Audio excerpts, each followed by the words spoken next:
Oke teman-teman, untuk hari ini saya akan memutarkan sebuah video dan video ini sangat menarik dan sangat seru sekali.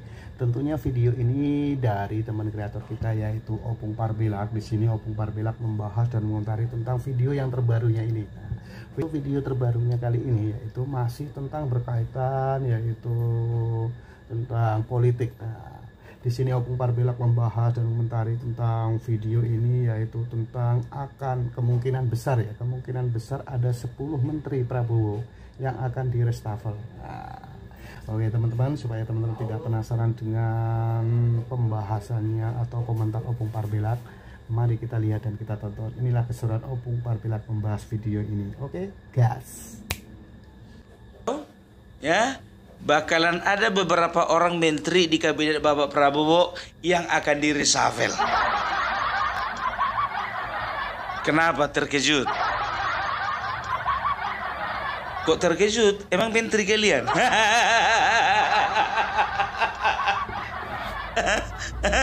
Aduh. Gimana Pak Bahlil? Mental aman?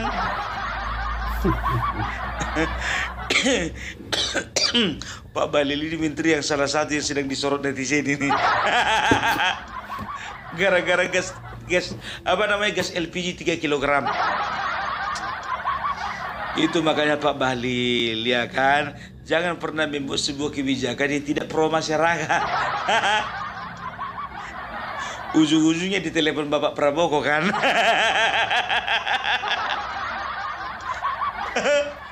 Dan netizen mengatakan, tolong dulu itu salah satu itu menteri itu bisa itu di reshuffle. Langsunglah kau masuk daftar. Aduh, Pak Bahlil. Kok gitu kali Pung masuk daftar rupanya dia? Kan kalian yang bilang. Dari mana kau tahu Pung? Banyak kali pemberitaannya. Aduh. Jadi isu ini ya dibantah, ya isu reshuffle ini dibantah oleh Wakil Ketua Umum Partai Gerindra ya Budi Jiwandono, mengatakan bahwasanya tidak ada isu reshuffle di dalam kabinet Bapak Prabowo. Tapi masalahnya Sekjen mengatakan bahwa isu itu ada. Mananya ini kok nggak sepaham kalian? Bapak Ahmad Muzani mengatakan bahwasanya menyikapi akan isu reshuffle ini, malah menyatakan bahwasanya beliau meminta kepada para menteri dari Gerindra supaya kerja lebih keras lagi. Artinya apa? Supaya jangan ada menteri dari Gerindra yang di reshuffle. Aduh, Sumi Dasko juga mengatakan seperti itu. Ya, bakalan ada isu reshuffle. Nah, kenapa Wakil Ketua Umum mengatakan tidak ada isu reshuffle? Tolonglah dulu bapak-bapak, samakan dulu bahasa kalian, biar masyarakat jangan bingung. Terlebih lagi presiden kami jangan bingung. Gimana yang gue takut di bawah ini, gue nggak ada yang kompak. Ya kan? Capek loh Bapak Prabowo itu memikirkan masyarakat. Jangan memikirkan anggotanya, makin capek dibikin pikirannya. Tapi itulah, itu bukan perkara penting. Mungkin informasinya kurang nyampe.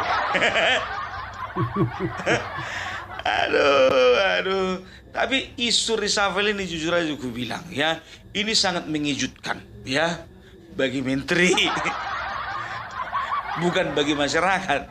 Malah kalau permintaan masyarakat, kalau bisa saya taruh di reshuffle itu. Permintaan masyarakat kan begitu. Nah, permintaan dari RT 16 wakil presidennya yang di reshuffle.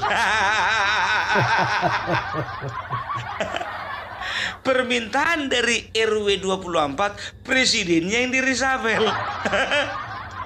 Maunya mereka Anies Baswedan lah yang jadi presiden. Paten kali Pak. Baru kali ini ada golongan yang kepingin presiden yang di reshuffle. Aku ingat kali apa kata-katanya si dokter Tiba itu. Pak Refli Harun, bagaimana kira-kira itu apa namanya, Anies Baswedan, saya optimis dia akan menggantikan Gibran menjadi wakil presiden. Dokter Tipa, Dokter Tipa. Aduh, ya, tahu ndak kalian? Jujur aja aku bilang sama kalian, ya, makin ke sini, ya, hak untuk meresapel kabinet, ya, itu dari seorang presiden itu bergeser kepada seorang netizen. Setahu kita kan yang meresapel itu kan presiden. Sekarang itu penilaian netizen bisa menentukan seseorang itu kena resapel. Nah, itulah hebatnya netizen Indonesia. Pokoknya jangan macam-macam. Gue bilang sama kalian, jangan macam-macam sama netizen Indonesia. Sikit kalian bergerak kena rujak. Semua dalam pantauan masyarakat ini, wah. Jadi jangan kalian bilang mentang-mentang kalian itu pilihan dari Bapak Prabowo, jadi nggak bisa dikoreksi, salah besar.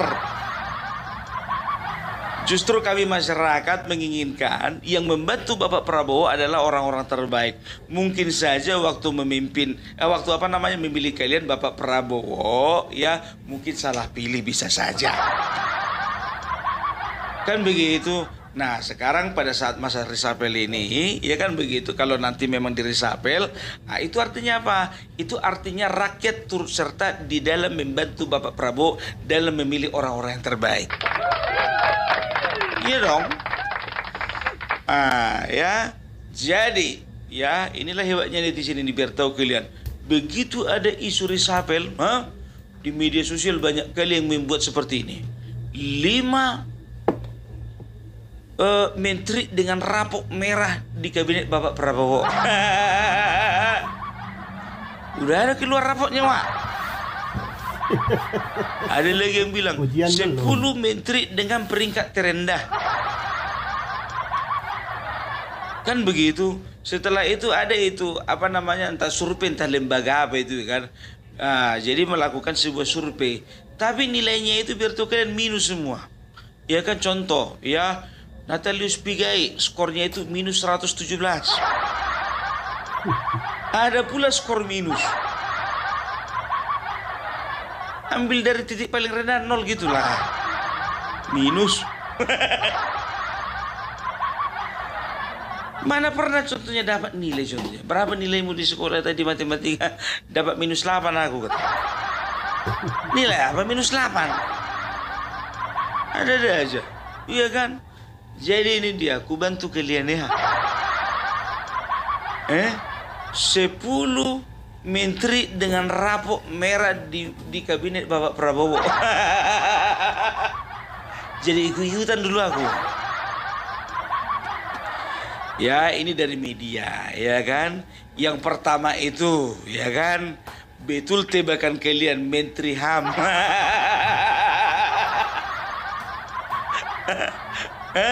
Siapa itu? Natalius Pigai. Aduh, tapi memang jujur aja aku bilang, kayaknya 100 hari ini nggak ada dobrakan yang terlalu signifikan gitu loh. Bikin program apa kayak gitu loh. Ini enggak. Begitu masuk ke kabinet, besok dia itu minta uang 20 triliun. Absurd kali. Awak biasanya kalau diangkat contohnya, nggak berani minta-minta. Kalaupun ada kekurangan, diamin aja lah. Itulah kau minta-minta. Jadi kayak gini lah kan. Kau pula nomor 1. Jangan ada yang rusuh. Tidak ada ngomongin masalah suku sini ya. Jangan ada yang rusuh. Jangan pernah menyangkut pautkan dengan suku, dengan agama, ras, golongan tertentu. Ingat itu, ya. Jadi Opung Parbelak pun juga tidak pernah apa namanya menampilkan sesuatu yang menonjolkan ras, suku, agama, golongan tertentu. Nggak boleh itu, ya. Yang kedua, ya, kita tebak-tebakan ya, tebak-tebakan. Menteri Koperasi, siapakah itu? Budi Hari. Kok tahu kau? Ya Budi Ari lah. Ketua umum itu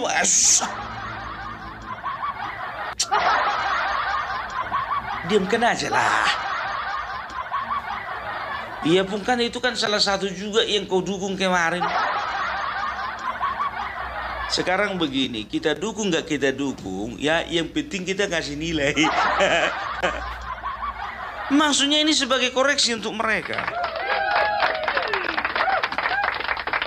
Budi Ari, Menteri Koperasi, ya sampai sekarang pun juga aku tengok belum ada program-programnya yang terlalu mencolok kan begitu. Maunya ya kan, kalau sudah dikasih kesempatan, kemarin kan sempat juga bikin kasus kawan ini. Masalah data kena lock. Zaman Jokowi kemarin. Aku pun heran jujur aja aku bilang ya kan, kok nongol lagi kawan ini. Tapi Menteri Koperasi dibikin nanti kena load lagi data-data orang yang minjem di koperasi. Gimana itu? Aduh, tapi ini kita fair ya, kita objektif ya. Yang benar kita katakan benar, yang salah kita katakan salah. Ya, jadi jujur aja gue bilang untuk koperasi kayaknya nggak ada program yang terlalu apa. Ya, yang maksudnya begini, masyarakat tidak menilai ya ada progres untuk di bidang koperasi. Maunya contohnya ya adalah program ya program nasional. Contohnya pemberian pinjaman kepada pengusaha kecil untuk meningkatkan daya beli masyarakat. Itu dong. Jadi ini masyarakat yang punya usaha kecil ditolong bagaimana caranya mendapatkan kemudahan dalam mendapatkan pinjaman. Kan begitu. Supaya apa? Ini mendorong daya beli masyarakat. Karena daya beli masyarakat itu sekarang cenderung lemah. Cenderung lemah. Mau beli iPhone duit kurang. Mau ganti motor sama yang gak mau duit kurang. Mau KPR rumah yang harganya 2 miliar duit kurang. Nggak itu ya. Itu dia ya. Nah, baru berikutnya ya. Berikutnya itu adalah Menteri Gas LPG.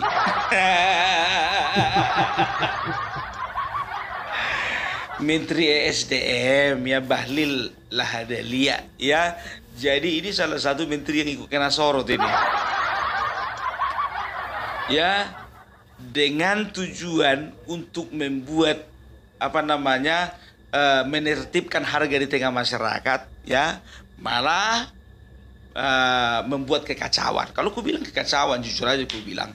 Makanya untung saja Bapak Prabowo sebagai presiden, ya, beliau itu, ya, sigap langsung ditelepon si Bahlil. Oi Bahlil,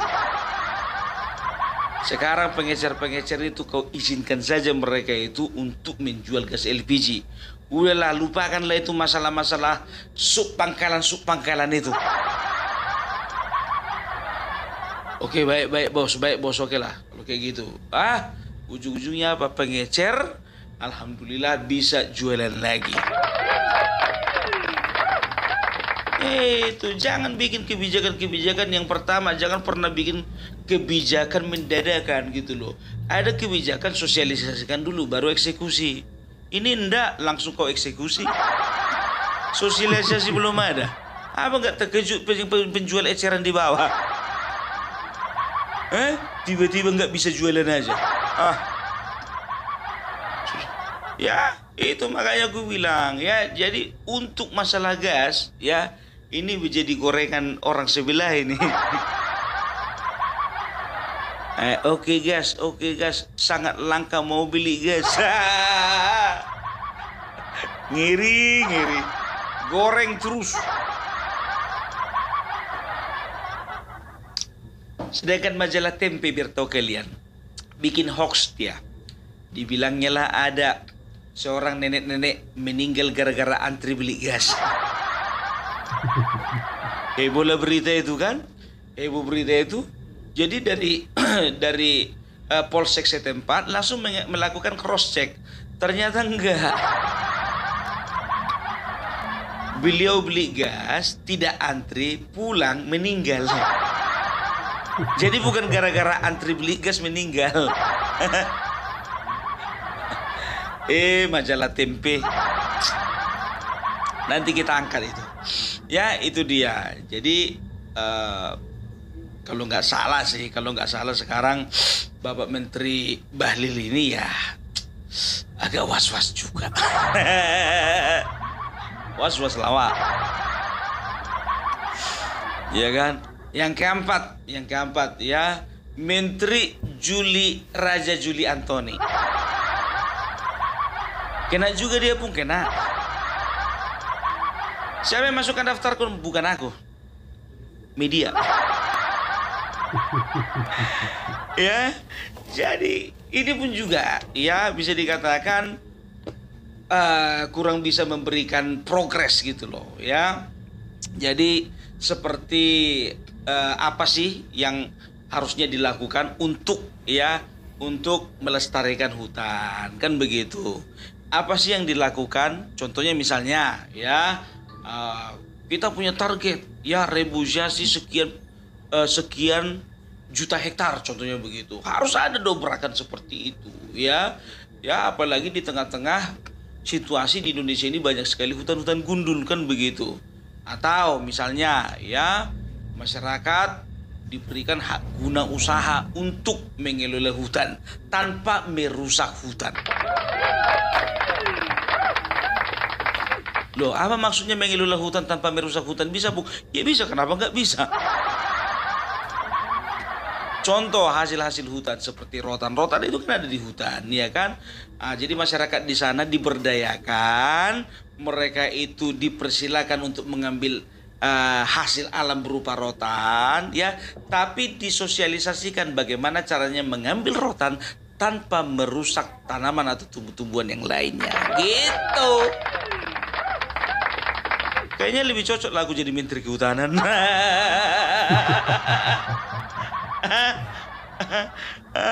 Itu dia ya. Baru yang kelima ya.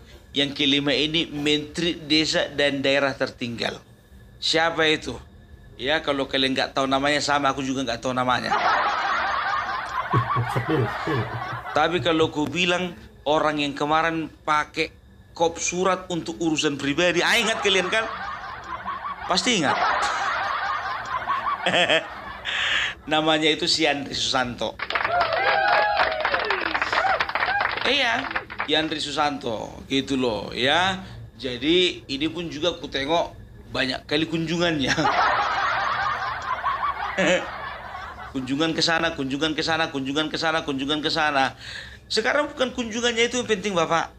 Iya kan? Yang penting itu apa program unggulan yang bisa dilakukan di sebuah desa.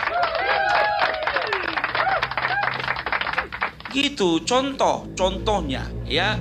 Harusnya Menteri Desa ini memberikan target kepada desa, bukan hanya menerima dana 1 miliar tiap desa, tapi mereka harus dipaksa bisa ya menciptakan usaha atau lapangan kerja bagi penduduk mereka sendiri. Oh, kita kan udah ada BUMD, Pung. Iya betul BUMD, tapi bagaimana kira-kira? Apakah desa ya mampu tidak menciptakan lapangan kerja bagi penduduk mereka sendiri sehingga desa tidak lagi ditinggalkan oleh penduduknya? Ya, oleh karena apa? Oleh karena penduduknya lebih tertarik untuk melakukan urbanisasi ke daerah perkotaan. Harus dipikirkan ini. Gitu loh. Kalau misalnya daerahnya ada potensi wisata, ya kasih target, ya harus berkembang dalam menerima pendapatan asli dari desa, ya, dari sektor pariwisata, kan begitu. Misalnya kalau desanya itu adalah daerah industri, daerah tambang, daerah ini, daerah pertanian, daerah lain, harus ada gitu loh. Ini jadi lebih cocok aku menteri desa. Ya, itu dia. Cocok kalian rasa? Ya kan, cocok kan? Cocok lah. Itu baru 5 menteri itu. Kita masuk lagi Menteri ke-6. Berapa orang rupanya di resapel pun? Ini kan penilaian netizen. Tenang aja kalian dengarkan situ. Ya, penilaian netizen lagi. Ya, yang ke-6. Siapa itu? Menteri Koordinator Pangan, Zulkifli Hasan. Aku pun bingung media ini, iya kan? Kok berani-beraninya memasukkan ketua umum PAN? Lagi menurutku juga nggak ada yang salah sih. Cuman mungkin kurang progresif gitu loh ya. Artinya apa? Artinya bisa dikatakan ya mungkin ya ada beberapa daerah ya mungkin harga barang-barang yang ada di sana itu tidak sama dengan daerah lain. Karena apa? Karena distribusi barang itu mungkin ke sana itu susah oleh karena mungkin transportasi kan begitu. Aku nggak tahu. Tak kenapa bisa masuk Zulkifli Hasan ke sini. Kayaknya nggak ada dasarnya lah. Nggak tahu netizen ini. Cuman gara-gara masalah harga gas berbeda-beda di satu tempat ke tempat yang lain, jadi dimasukkan namanya Menteri Perdagangan ini. Iya kan? Di tempat sini 22.000, di sebelah sana 25.000 gas, sana 27.000, di sebelah sana 50.000. Loh iya betul lah. Kalau bisa semuanya harganya sama. Justru itu makanya ya mungkin netizen menilai seperti itu. Ya jadi mananya ini Menteri Perdagangan kan begitu. Ya next ke-7. Kepala Badan Percepatan Pengentasan Kemiskinan. Siapa itu? Budiman Sujatmiko. Ya siapa itu? Temannya Marwar yang keluar dari PDIP. Padahal udah dikasih tugas dia, ya percepatan pengentasan kemiskinan. Ini pun juga program yang disosialisasikan sama masyarakat juga enggak. Jadi gini loh, aku minta sama kalian kementerian-kementerian itu, ya coba bikin dulu program-program unggulan dari kalian. Yang kami ya supaya dan juga sosialisasikan supaya kami tahu, oh Kementerian Kelautan dan Perikanan targetnya ini, kan begitu. Menteri BUMN targetnya ini, ya Menteri Koordinator Bidang Pangan targetnya ini. Jadi tahu masyarakat gitu, arahnya kemana jelas. Jadi ini diciptakan sebuah badan, Kepala Badan Percepatan Pengentasan Kemiskinan. Kalau nama itu hebat lah, jago gitu loh. Tapi sekarang begini, masyarakat pun juga kepingin tahu juga ini fungsinya apa. Iya kan, pengentasan kemiskinan kan itu berbicara tentang ekonomi, kan begitu. Maunya kalian juga bersinergi dengan beberapa kementerian. Apa yang mau kalian lakukan untuk mempercepat pengentasan kemiskinan ini, ya? Dan juga ini sebetulnya ini kepala badan ini tugas paling berat loh. Karena apa? Karena berbicara harus ada target. Kalau tingkat kemiskinan kemarin di Indonesia katakanlah misalnya sekitar 14%, harus bisa ditekan untuk tahun ini contohnya katakanlah ya harus bisa ditekan menjadi 12% atau 13,8%. Harus begitu. Baru yang ke-8, Menteri Pemuda dan Olahraga. Waktu zaman Jokowi pun juga gak pernah, jarang nampak ini. Maksudnya bukan jarang nampak orangnya, jarang nampak karyanya. Padahal dia dari golongan karya. Tapi kok minim karya. Prestasi memang bagi seorang Aryo Bimo ya menjadi salah seorang menteri termuda. Betul, bangga kami. Tapi tunjukkan juga dong karyanya. Menteri Pemuda dan Olahraga, coba bayangkan kalian. Ya apa yang mau kalian bikin untuk pemuda? Ya contohnya ya kalian itu punya target, punya program unggulan bagaimana membuat pemuda bangsa Indonesia ini lebih Pancasilais. dan produktif. Jangan cuman jagonya teori tentang Pancasila tapi nggak produktif gitu loh ya. Setelah itu apa ya, bagian olahraga, apa yang mau kalian targetkan dan apa visi misi, harus ada yang kalian sosialisasikan, tapi jangan kebanyakan visi misi. Nggak perlu sama kami visi misi, yang penting ada target kerja kalian seperti apa, itu yang kami butuhkan. Ini ndak dari kemarin-kemarin nggak tahu kami entah apa yang jadi program unggulan dari Kementerian Pemuda dan Olahraga. Makanya main-main kopung ke kementerian. Nggak begitu jawaban kalian. Justru sekarang oleh karena terbukanya media, kalian harus sosialisasikan. Jadi supaya kami rakyat, masyarakat tahu, oh ternyata kita punya target ya. Target di bidang olahraga contohnya begini ya. Target di bidang olahraga dan pemuda dan olahraga ya, mereka itu bisa memberikan kesejahteraan yang cukup bagi atlet, sehingga tidak lagi ada pengalaman seperti atlet-atlet sebelumnya, ya kan, pensiun jadi security, pensiun jadi atlet jadi tukang pos, pensiun jadi atlet jadi tukang jadi apa namanya ojek online, kan begitu. Padahal harusnya mereka pensiun-pensiun itu dibikin sebuah apa namanya diberdayakan lagi untuk apa? Supaya mereka itu bisa memberikan semangat kepada pemuda-pemudi dan juga kepada anak-anak ya, semangat untuk menjadi atlet yang berkualitas. Kan begitu. Kalau misalnya atlet-atlet kita berkualitas, bertanding contohnya ke Olimpiade, bertanding contohnya ke event-event internasional contohnya, apa bukan cuma kebanggaan yang kita dapatkan, kita juga diperhitungkan sebagai negara yang juga maju di dalam bidang olahraga. Sekali lagi, kayaknya Opung Parbela lebih cocok jadi menteri olahraga. Itu dia ya. Selanjutnya ya, Menteri Koordinator Bidang Hukum, HAM, Imigrasi dan Pemasyarakatan ya, Yusril Iza Mahendra. Kalau ini sih kayaknya aku kurang setuju ini.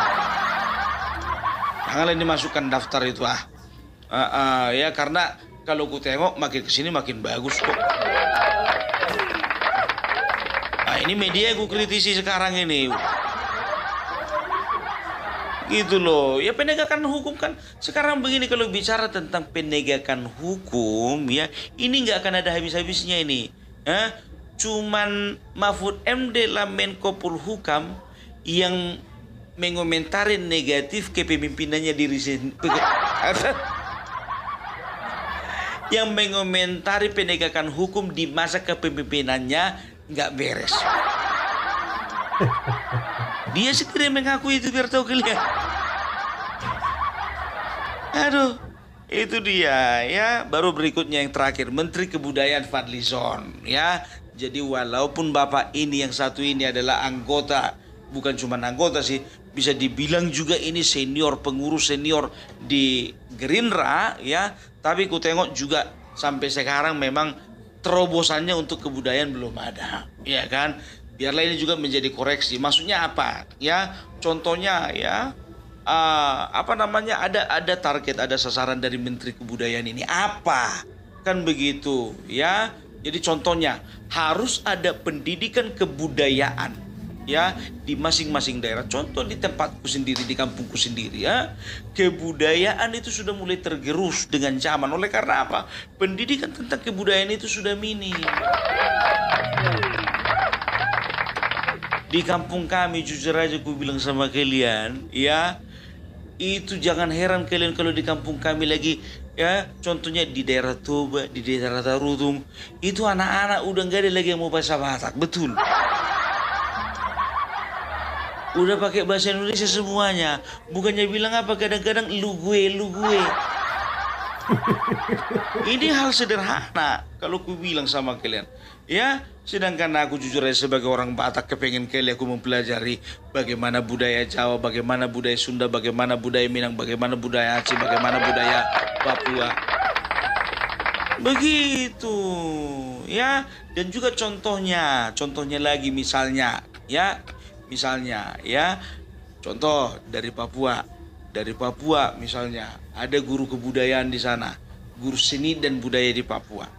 Ya, bikin pertukaran guru seni dan budaya dari Papua ke Sumatera Utara, Sumatera Utara ke Papua.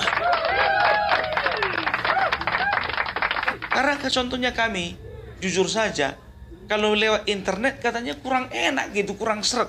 Tapi kalau ada contohnya misalnya ada delegasi dari Papua, ya, dikirim guru seni dan budaya, kita bisa belajar dengan leluasa dan juga lebih detail gitu. Dan mereka pun juga bagaimana mereka bisa mengenal tortor bagaimana, ulos bagaimana, baru setelah itu syair-syair dalam bahasa Batak bagaimana. Kan begitu, harusnya seperti itu Bapak. Cocok lagi. Jelas. Jadi inilah 10 menteri dengan rapot paling merah. Menteri yang lainnya belum ketahuan karena belum ngambil rapot.